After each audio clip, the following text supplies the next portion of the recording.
give his draft to the young workers who are the leaders and say, you take this and you decide what stays in the book. And the published book is significantly different to what you wrote.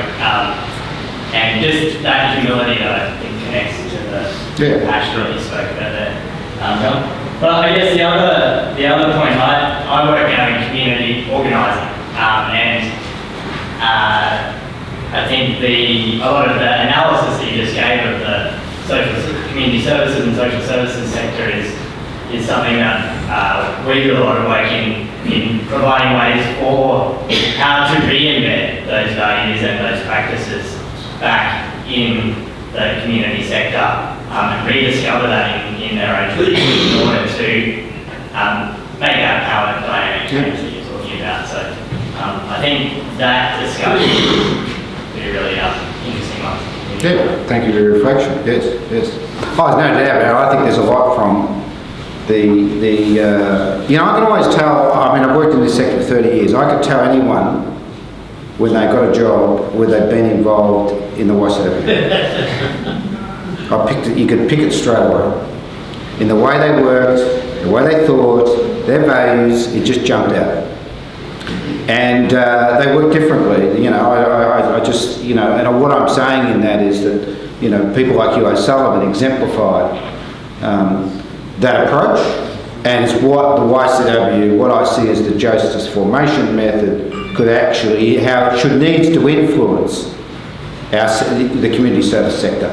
And that's in many ways, we have been involved through the O'Sullivan Centre, taking a resource kit around that's called I Just Want to Work Kit, which is about economic and social participation and trying to work in the community service sector around training organisations around social inclusion. And myself and Dennis Sheen here, we've been lots of trips in different organisations in the last couple of years trying to do that training.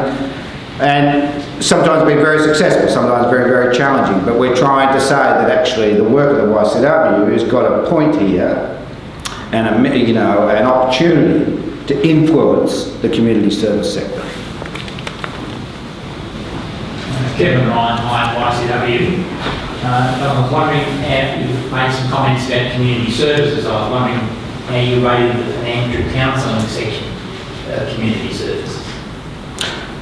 The financial counselling services section that are community based. Yeah. Look, I mean, I'm not closely, I don't know the sector, even though Peter Gartland, who's a member of the O'Sullivan Centre, who's been the CEO of the Financial Counsellors Association. I think they are, what I've seen, but I can only based on my own agency where there have been financial counselling services, are moving more to a social inclusion framework, and I think a bit rather than just a counselling, a counselling service which sort of just narrows down people's issues just to a financial issue. I think they're moved. That's what I'm seeing at an association level, what Peter Gartland's been trying to do. But it varies on every agency you go to. It can differ so much from one agency to another, and you get a different practice depending on which organisation you walk through the door.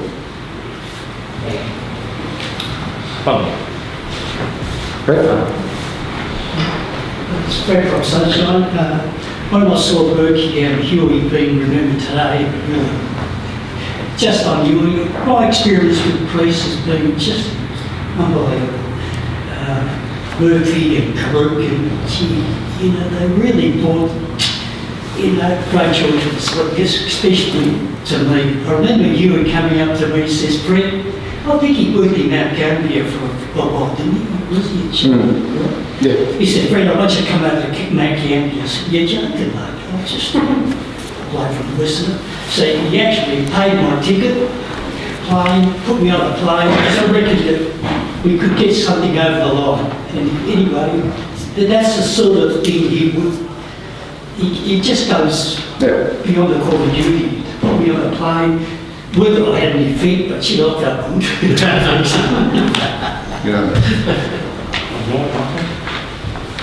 Yeah. There's a saying that when you remember someone, you bring them back to life. You brought Hugh and Val has brought Brian Burke back to life for me. 1951 December, I chose to go to Corpus Christi. Bertie came knocking on the door, open collar. He'd been ordained the year before at CDC Centurion. Just wanted to come along and meet the parents and say it's all right to go to Werribee. The next year, Eric Hodgins from up the road was coming to, so I did the same thing. Now, Eric's dad worked for the railways and he was dead against this 16-year-old kid of his being locked away for a while. The point that I want to get to is why, and your comment there, the priests that you experienced, going through the 23rd of too. But when I hear Val talk about the road that Berkey took to move out of the priesthood as he was grown up into, we've got to ask the question, are we stuck in the past by moulding priests in seminaries and in the parish system? What is the priesthood of the future? And surely the YCW and its whole tradition, certainly in Melbourne and in South Australia, to me has led into the inspiration of where is the priesthood of tomorrow, which must start not in parishes, not in dioceses, but in natural communities that can choose out people to preside at the Eucharist. We've got to move ahead, and people like Hugh, I often wonder, how would have he operated if he left the ministry, married, and became a worker as Berkey? I think he probably would have done what Berkey would have done. I think he was that sort of person. He would have been engaged in community. That was his life. I mean, he would have been. Sorry? Yeah, but neither Berkey nor Hugh would have seen the dichotomy. No. Berkey would work with Hugh, and Hugh would work with Berkey. Yeah. I think very much the same way. Yep. Thank you. Please join me in thanking John Bonnice.